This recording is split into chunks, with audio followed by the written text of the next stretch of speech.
Para eso, quiero leerles una noticia. De pronto ustedes ya saben, pero quiero desmenuzarlo un poquito, a los que ya saben. El 22 de enero del 2019, de hace poco tiempo, en la ciudad de Nueva York se aprobó ya definitivamente lo que es el aborto, ya se legalizó completamente. Y dice lo siguiente, varios de los artículos, dice, el médico, o sea, ya se puede abortar hasta el momento del nacimiento, antes tenía que esperar hasta ciertas semanas y de ahí para allá se ponía en riesgo y no se podía abortar. Ya está legalizado el poderse abortar hasta el momento del nacimiento. El médico podrá dejar morir al bebé si sobrevive al procedimiento y sale vivo del vientre materno. Dice, en el estado de Nueva York no se puede comprar tabaco ni bebidas alcohólicas si eres menor de 21 años. Pero puedes comprar píldoras abortivas, ojo que no diga anticonceptivas, sino abortivas, si eres menor de 16. Pasada la semana 24 no se podía abortar y ahora se puede matar al hijo hasta el mismo momento de nacimiento. Dice, si un médico provoca la muerte de una paciente durante un aborto, no afrontará cargos penales. Esto ya está aprobado por ley. Y uno dirá, bueno, ¿en qué momento llegamos a estos niveles de libertinaje o de libertad? Yo por ahí puse un video y ese video lo vi, aunque dicen que no representa la población cristiana en Venezuela, pero pues está el video, donde el presidente Maduro se reúne con unos representantes de la iglesia cristiana, no sé qué tan cristianos sean, y donde empiezan a hacer guerra espiritual para que Maduro no caiga. Y yo lo puse ahí y profetizan sobre Maduro y te vamos a apoyar, el pueblo cristiano está contigo. Y toda autoridad puesta sobre la tierra ha sido puesta por Dios y vamos a irnos en contra de los demás países y te vamos a apoyar y vamos a orar para que tu gobierno siga en pie en este país. Yo digo, ¿cómo puede el pueblo cristiano estar tan dividido en dos opiniones? Es como que un día llegara que les dijera que vamos a interceder por el presidente Maduro para que siga, ¿no? Y eso que no hemos vivido en carne propia todo el dolor que ellos han sentido. Digo, ¿qué pasa? ¿Qué pasa en el mundo, no? Y para eso vamos a ver qué pasó en el mundo hace muchos años. Vamos a Génesis 11. Y es el famoso relato de la Torre de Babel. Yo nunca había podido entender bien qué es lo que había pasado en la Torre de Babel. Y vamos a leer desde el versículo 1. Es como un relato, como un poquito como que qué pasó aquí, ¿no? Dice, tenía entonces toda la tierra una sola lengua y unas mismas palabras. Y aconteció que cuando salieron de oriente, hallaron una llanura en la tierra de Sinar y se establecieron allí. Y se dijeron unos a otros, vamos, hagamos ladrillo y cozámoslo con fuego. Y les sirvió el ladrillo en lugar de piedra y el asfalto en lugar de mezcla. Y dijeron, vamos, edifiquémonos una ciudad y una torre cuya cúspide llega al cielo y hagámonos un nombre por si fuéramos esparcidos sobre la faz de toda la tierra. Y descendió Jehová para ver la ciudad y la torre que edificaban los hijos de los hombres. Y dijo Jehová, he aquí el pueblo es uno y todos estos tienen un solo lenguaje y han comenzado la obra y nada les hará desistir ahora de lo que han pensado hacer. Ahora pues descendamos y confundamos allí su lengua para que ninguno entienda el habla de su compañero. Así los esparció Jehová desde allí sobre la faz de toda la tierra y dejaron de edificar la ciudad. Por esto fue llamado el nombre de ella Babel, porque allí confundió Jehová el lenguaje de toda la tierra y desde allí los esparció sobre la faz de toda la tierra. Yo cuando leí este pasaje decía, bueno, ¿qué fue lo grave que pasó aquí como para que pasara eso? ¿Qué había detrás a nivel espiritual? Yo no le veo nada de malo querer edificar una torre que llegue al cielo, eso ¿qué pasa con eso? Pero dice la palabra que Dios no vio con buenos ojos, porque Él conoce lo que se mueve a nivel espiritual detrás de todas las actividades. Yo me puse a investigar unos comentarios bíblicos sobre, bueno, ¿qué estaba pasando aquí realmente? qué dice en el hebreo y toda esta cosa. Y el pueblo empezó a conocer sobre las verdades espirituales. Sabemos que el mundo espiritual es real. Y el pueblo en este momento ya había tenido contacto con actividad demoníaca, y lo que la gente quería hacer era hacer una torre que sirviera como de portal para que hubiese descendencia espiritual del cielo a la tierra, como un cierto contacto demoníaco, y la gente hiciera pacto con las tinieblas. Era una forma de desafiar a Dios.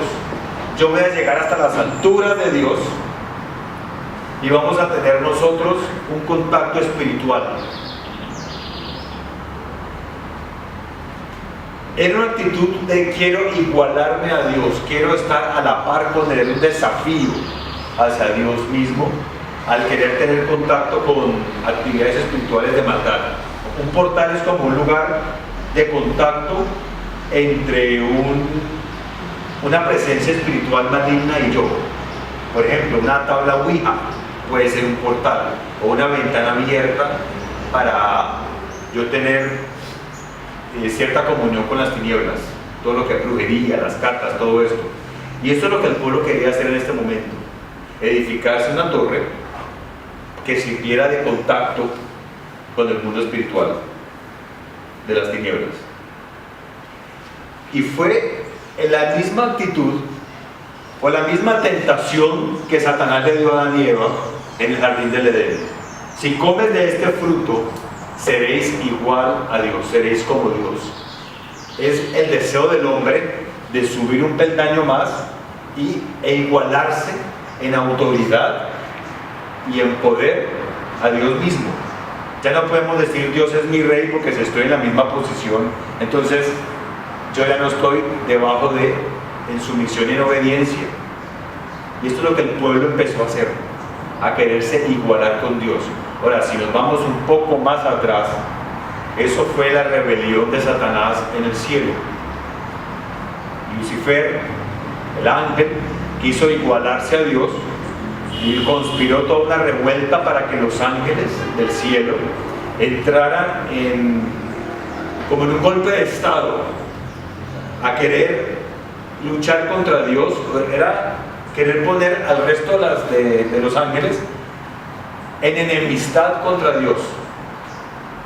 Y realmente lo que este mundo son dos reinos que quieren venir aquí en la tierra a establecerse, que es el reino de las tinieblas y el reino de los cielos. Y toda la lucha del ser humano en esta tierra está entre esos dos reinos, ese conflicto entre las tinieblas y la luz. Por eso nosotros vemos este tipo de leyes que se empiezan a decretar en la tierra. Vamos a hacer legal cosas que ante los ojos de Dios son ilegales.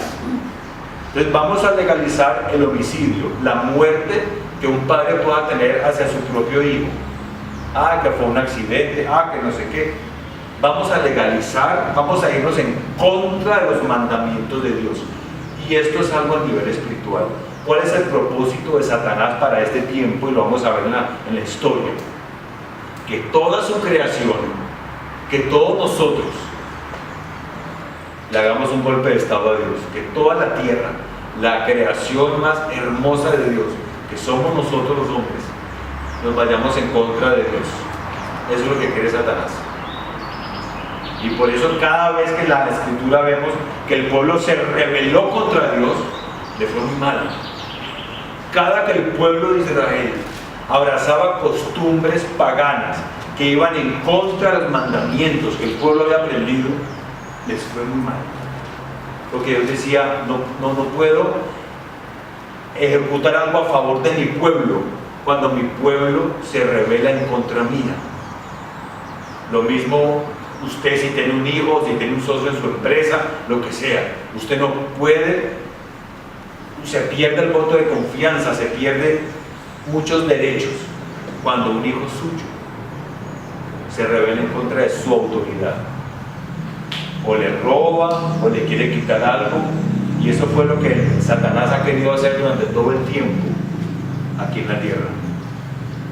Si coméis del fruto seréis como Dios. Ese es el origen de todo acto rebelde, mi deseo de estar a la paz con Dios. En Jueces, quiero leerles el último, ¿saben lo que dice el último versículo del libro de Jueces? Vamos a ver.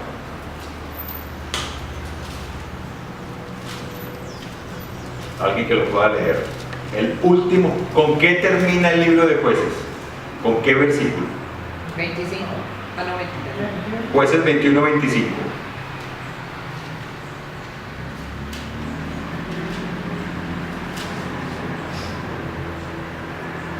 Dice, en estos días no había rey en Israel, cada uno hacía lo que bien le parecía.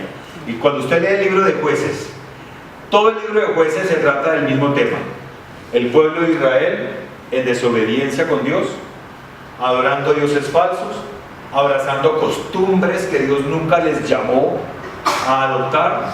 Entonces, como juicio venían las naciones vecinas, tomaban el pueblo cautivo, se los llevaban como esclavos y en esa cautividad morían personas de la familia a filo de espada. Luego el pueblo clamaba por misericordia, Dios levantaba a alguien, les decía, devuélvanse otra vez a los caminos de Dios. Dios los volvía y los traía a la cautividad, a tierra de libertad. El pueblo vivía en obediencia durante una época, volvía y desobedecía, volvía y el pueblo otros pueblos los llevaban cautivos a otras tierras, el pueblo volvía y clamaba, Dios los liberaba y volvían otra vez y caían en lo mismo. Es toda la reincidencia del pueblo de Israel en el libro de Jueces. Y los jueces son que Dios levantaba hombres y mujeres para hacer caer en cuenta a la población que todo esto que había acontecido era por causa de la rebelión, de no tener en cuenta los santos mandamientos de Dios. Y se la pasaban en un círculo vicioso todo el tiempo. Y al final del versículo, dicho por mí mismo, parafraseando, es: cada uno hacía lo que le daba la gana. Y eso es lo que el enemigo quiere hacer en este tiempo, que se haga caso omiso de lo que Dios ha decretado, de lo que Dios desea, y que cada uno de nosotros hagamos lo que nos provoca, sin tener en cuenta la palabra de Dios. Y ese ha sido el conflicto toda la vida.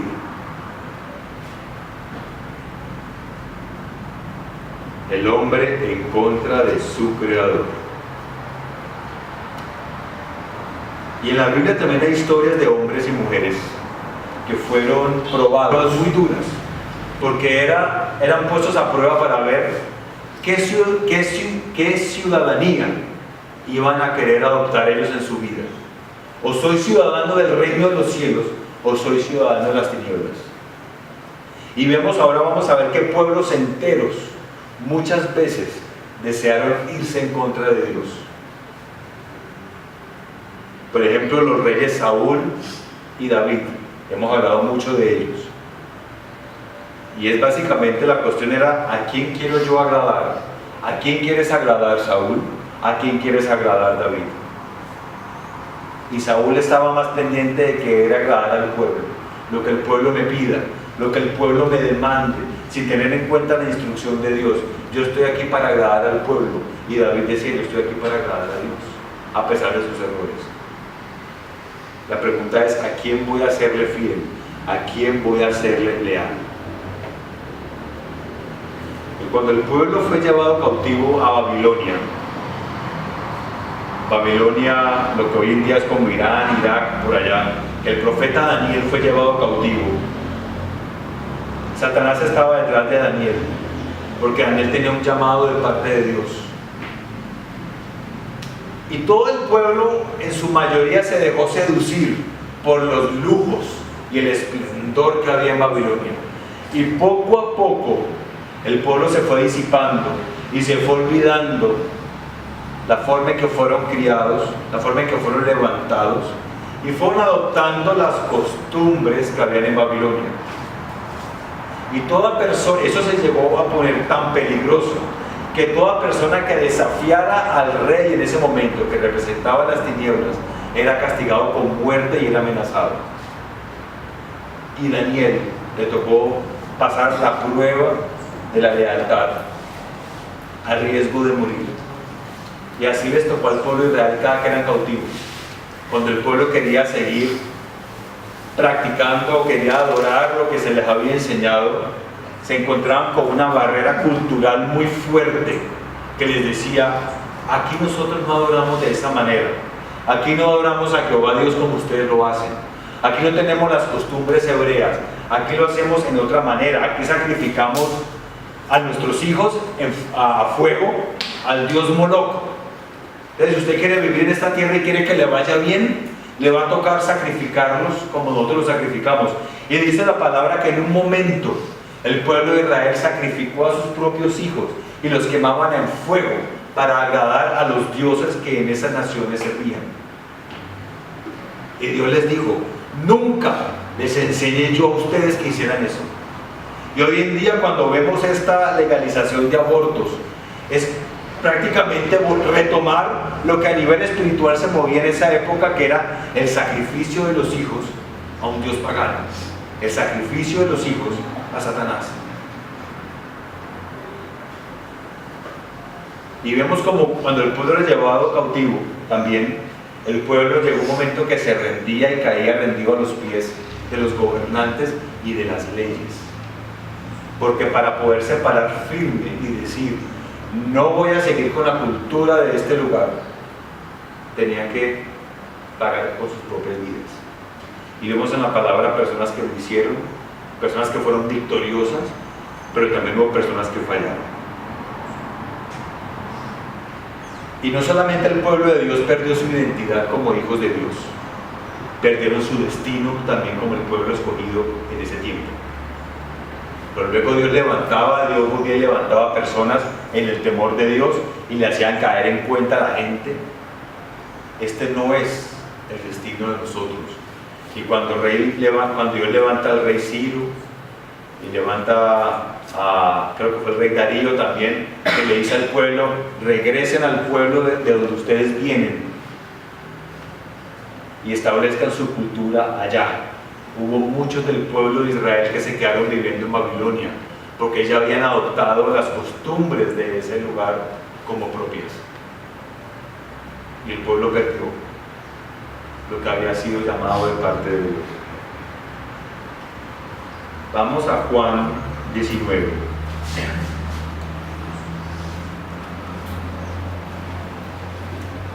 Mientras vamos a Juan, otra de las ciudades peligrosas a donde el pueblo de Dios fue llevado fue Roma.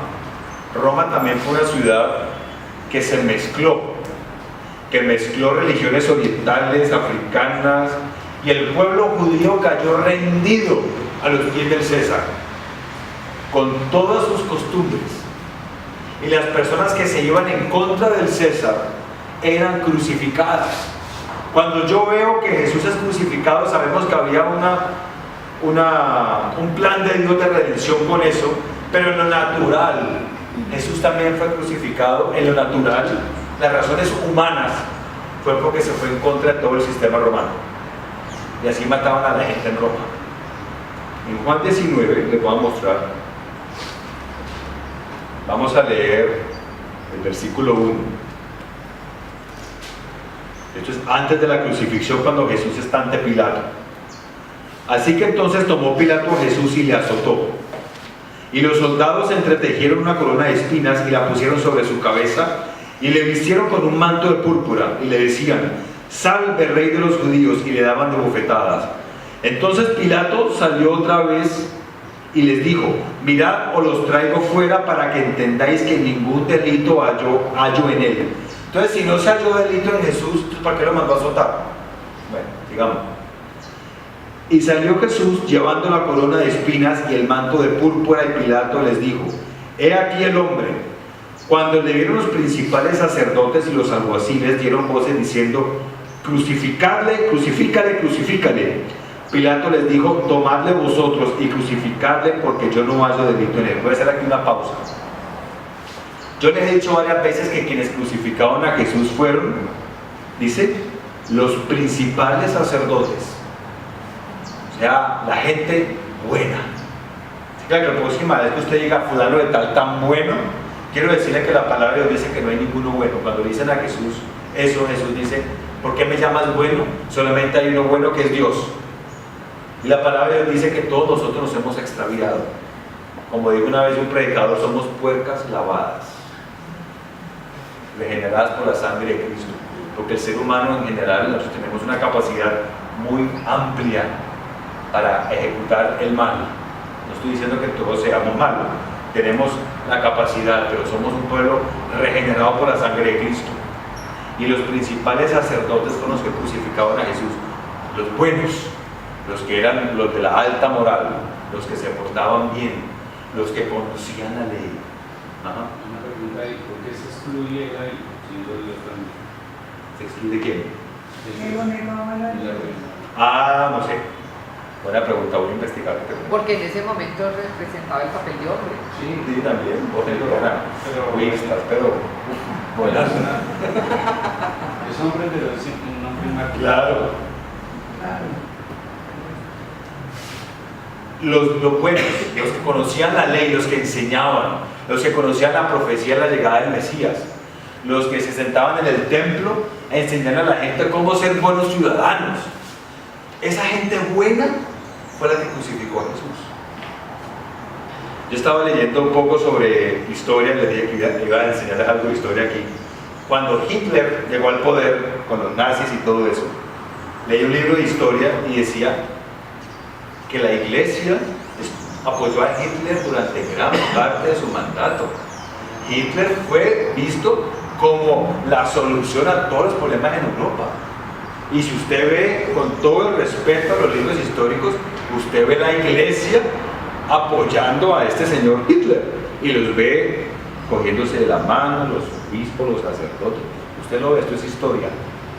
Hitler fue admirado por mucha gente, inclusive por la iglesia protestante también. Hitler fue como llamado como quien iba a solucionar el problema para unificar Europa. Ya después, cuando todas estas cosas que conocemos historia, cuando vemos todo lo que pasó, decimos, ¿cómo fue el pueblo engañado por Dios?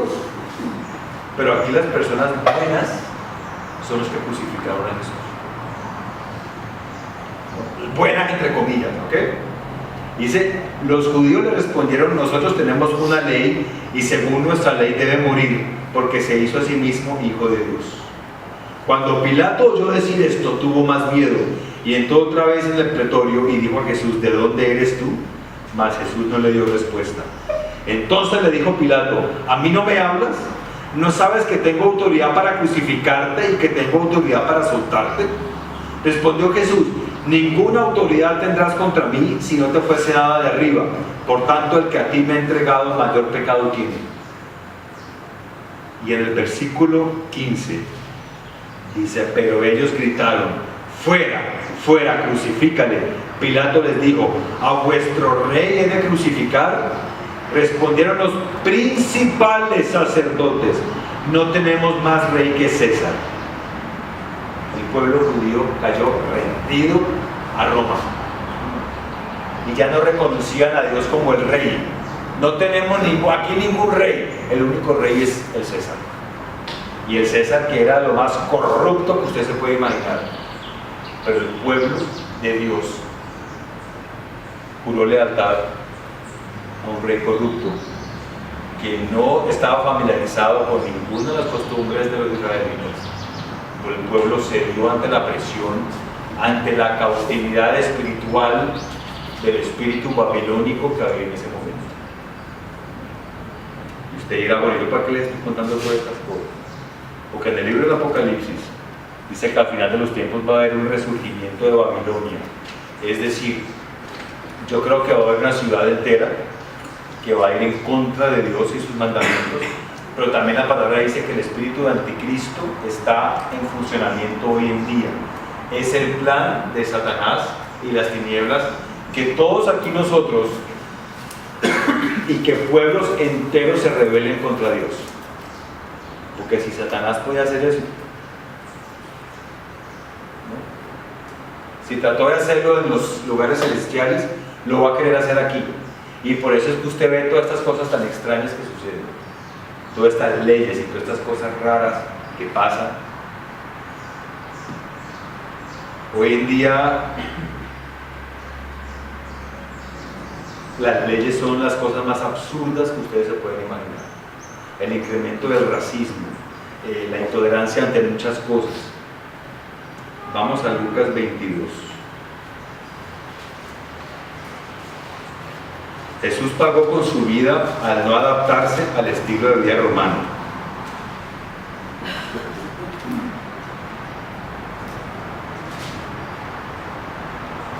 Lucas 22. ¿Qué está queriendo el enemigo hacer en este tiempo? Y en esto vamos a ministrar al final. Obviamente, yo les comenté hace unas semanas que cuando hablábamos de Elías, cuando Elías le dice al ángel, solamente yo he quedado, solamente yo. Y Dios le dice, no, yo me he guardado 7,000 más que no han doblado su rodilla a Baal. ¿Se acuerdan que yo le hablé sobre un remanente fiel en estos tiempos? Un remanente que no va a doblar su rodilla frente al paganismo y frente al pecado que hoy en día se procura legalizar. ¿Qué quiere hacer el enemigo hoy en día? ¿Qué hizo Pedro cuando ya fue empoderado? Dice la palabra que miles y miles se convertían por medio de su predicación. Pero hubo algo que el enemigo quiso hacer con Pedro. Y yo creo que muchas veces el enemigo lo quiere hacer con nosotros. Y yo quiero que usted hoy sepa que lo que usted a veces vive es común a sus demás consiervos creyentes. Lucas 22, versículo 31. Dijo también el Señor, Simón, Simón, hablándole a Pedro, Simón Pedro, he aquí Satanás os ha pedido para zarandearos como a trigo, pero yo he rogado por ti para que tu fe no falte, y tú una vez vuelto confirma a tus hermanos. Y ahí le dice lo de la negación más adelante. Mire que Jesús no le dice, he rogado para que Satanás no te zarandee. Dice, he rogado para que tu fe no te falte. En estos tiempos, a nivel espiritual, usted tiene que saber que el mundo espiritual es muy real. ¿Qué quiere el enemigo? ¿Qué quiere el enemigo con Pedro? Cuando dice zarandear como a trigo. Es este movimiento. Se coge la gavilla del trigo y se sacude, pero así se sacude duro. Y hay un propósito del enemigo con eso. Cuando dice zarandear como a trigo, es ¿qué quiere el enemigo en este tiempo?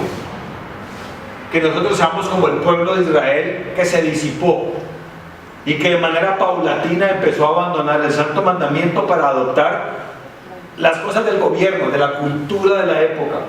Y el propósito del zarandeo, ¿cuál es también? Que sea tan fuerte que la fe suya sea derrocada. Usted nunca más vuelva a creer en Dios. Y a veces, no sé si les ha pasado, pasan situaciones donde uno dice, ay caramba, me cuesta tanto trabajo creer o que Dios me ama o que tiene algo conmigo, porque es tan fuerte el golpe que uno dice, ni para qué oro, esto debe ser un libro de fábulas, esto como que es mentira. Hay momentos en que el zarandeo es muy fuerte y es algo que el enemigo está haciendo en este tiempo. Y si a usted le ha pasado, nos ha pasado a todos aquí. Lo que es parte de la estrategia de Satanás, que nos rebelemos en contra de Dios. Que yo llegue un día y diga, definitivamente ya no creo, porque todo por lo que yo oro nada se da. Antes como que hay algo en contra mía, yo simplemente cuelgo la sotana, no más, cuelgo los guayos, me doy por vencido. Y eso fue lo que le pasó aquí a Pedro. Satanás te ha pedido para zarandear. Porque algo que tenemos que hacer nosotros los hijos de Dios en este tiempo es no ceder frente a este espíritu que sabe el enemigo que tiene poco tiempo. Debemos pararnos firmes. Y los hombres y mujeres en la antigüedad lo pagaron con sus propias vidas. Ahora, aún no ha llegado el momento, por lo menos no aquí en Colombia, en que tengamos que pagar con nuestra propia vida nuestra fe en Cristo. Y es que nuestra fe en Cristo no es únicamente decir yo creo en Cristo, es yo obedezco y los mandamientos de Dios son mis mandamientos también. Y yo voy a vivir la vida alineada a los principios de Dios. Porque ¿qué pasaba con el espíritu de la religiosidad de la época? ¿Sabes lo que es el espíritu religioso? De los principales sacerdotes. Me sé mucho la palabra, conozco la palabra al derecho y al revés. La enseño, inclusive la enseño, la puedo enseñar, la puedo citar con mi boca, pero mi corazón no ha sido transformado. Y la palabra de Dios dice que si entrego todo mi dinero a los pobres, y si yo profetizo, y si me muevo en los dones, una cantidad de cosas, pero no tengo amor, de nada me sirve. Entonces de nada me sirve que yo esté aquí parado hablándoles a ustedes esto, si yo no fluyo en amor. Pura religiosidad. Y así eran los fariseos, el espíritu de fariseo, el fariseísmo. Nos conocemos la ley, pero no tenemos misericordia, no tenemos amor. Y si no hay amor, no hay nada. Aprender a escuchar la voz de Dios. Y hay unas promesas de Dios. Y aquí también lo hemos hablado y lo voy a insistir mucho porque yo sé que esto es promesa de Dios para este tiempo y yo lo estoy viendo con mis propios ojos. Si yo me alineo con la palabra, siempre es bueno preguntarse, bueno, esto que está pasando, Señor, ¿es tu perfecta voluntad o es por mí? Porque cuando llegaban los profetas al pueblo, los profetas decían, esto que les ha acontecido es por esto que ustedes hicieron mal hecho o dejaron de hacer. Entonces siempre es bueno preguntarse, si soy yo, Señor, o es tu perfecta voluntad. Y casi siempre en la historia antigua vemos que era por causa del pueblo. Yo les decía, los pecados de ustedes han hecho separación entre ustedes y yo. Yo quiero una bendición de Dios, yo voy a tenerme que alinear con la palabra. Obviamente Dios en su infinita gracia y misericordia pues tendrá su favor conmigo, pero para yo poder ver aún más, yo necesito determinarme en muchas cosas.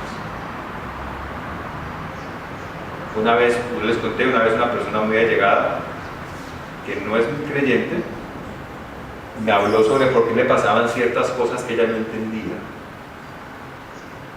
Y yo le dije que por qué Dios la había abandonado. Le dije, a ver, ¿quién abandonó a Dios aquí? ¿Usted o él? ¿Usted a él o él a usted? Porque su vida, con todo el amor, te lo digo, y con toda la misericordia, tu vida no está alineada a los ojos de Dios y tú lo sabes. Entonces, antes de yo echarle la culpa a Dios de muchas cosas, yo procuro tener un alineamiento con Él. Y hay unas promesas. Ruth, ¿se acuerdan que hemos hablado de Ruth? Ruth perdió a su esposo. Dios le devolvió en el momento en que ella adoptó las costumbres de Noemí hebreas y regresa a Belén de Moab. Dios le devuelve otro marido, me imagino que mucho mejor que el que tenía antes, y le da descendencia. Un caso perdido total.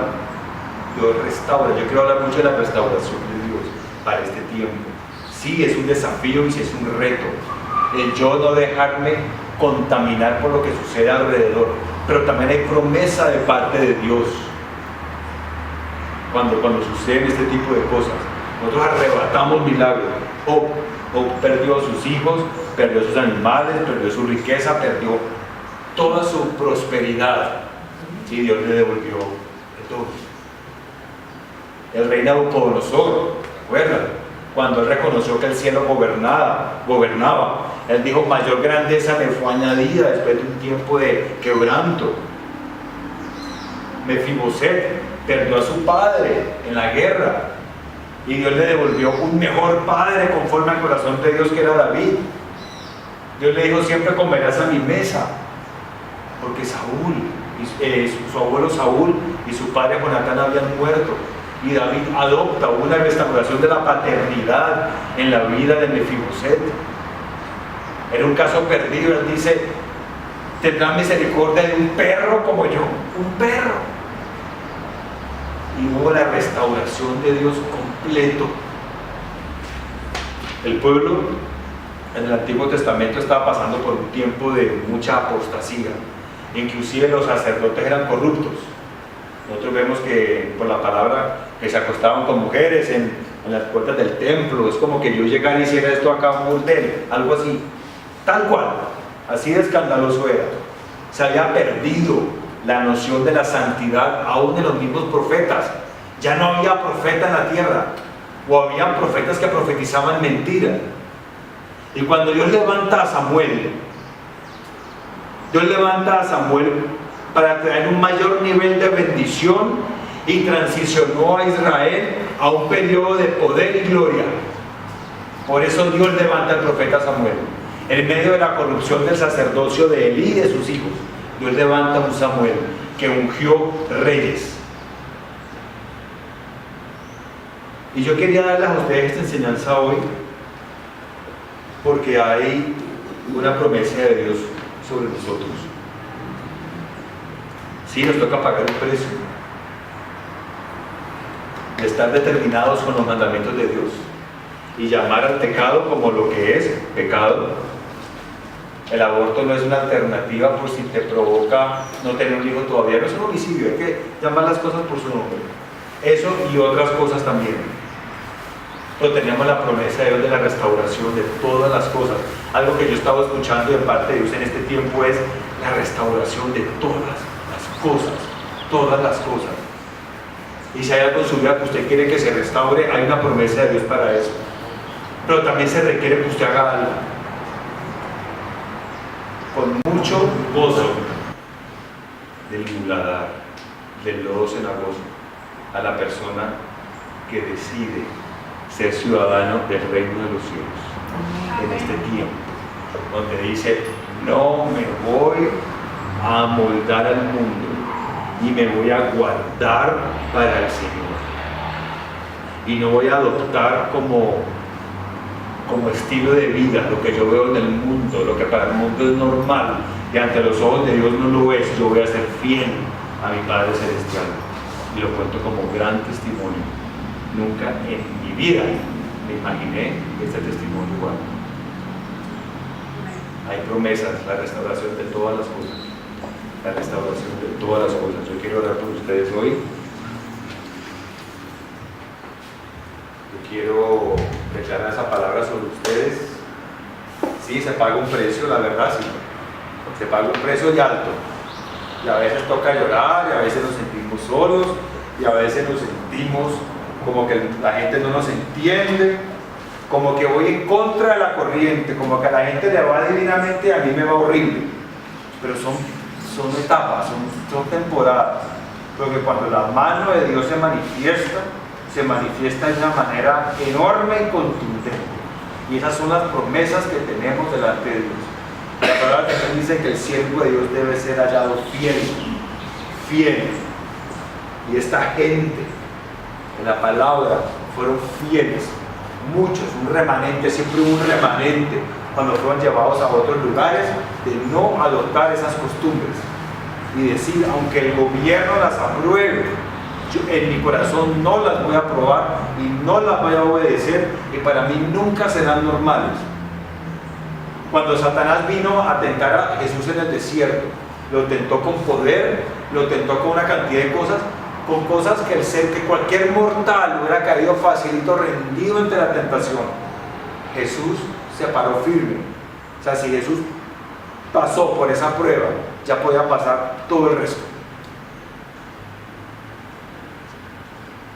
Pero es la prueba también que pasó Abraham. Abraham, cuando Dios le pidió a su hijo, es: tu deseo, Señor, por encima de mi deseo. Si tú quieres esto, así será. Por encima de lo que yo deseo en este momento, yo me voy a sujetar a tus diseños. Y Dios en ese momento juró 2 veces y por su nombre que Él sería Padre de muchedumbre de gentes. Padre, en el nombre de Jesús.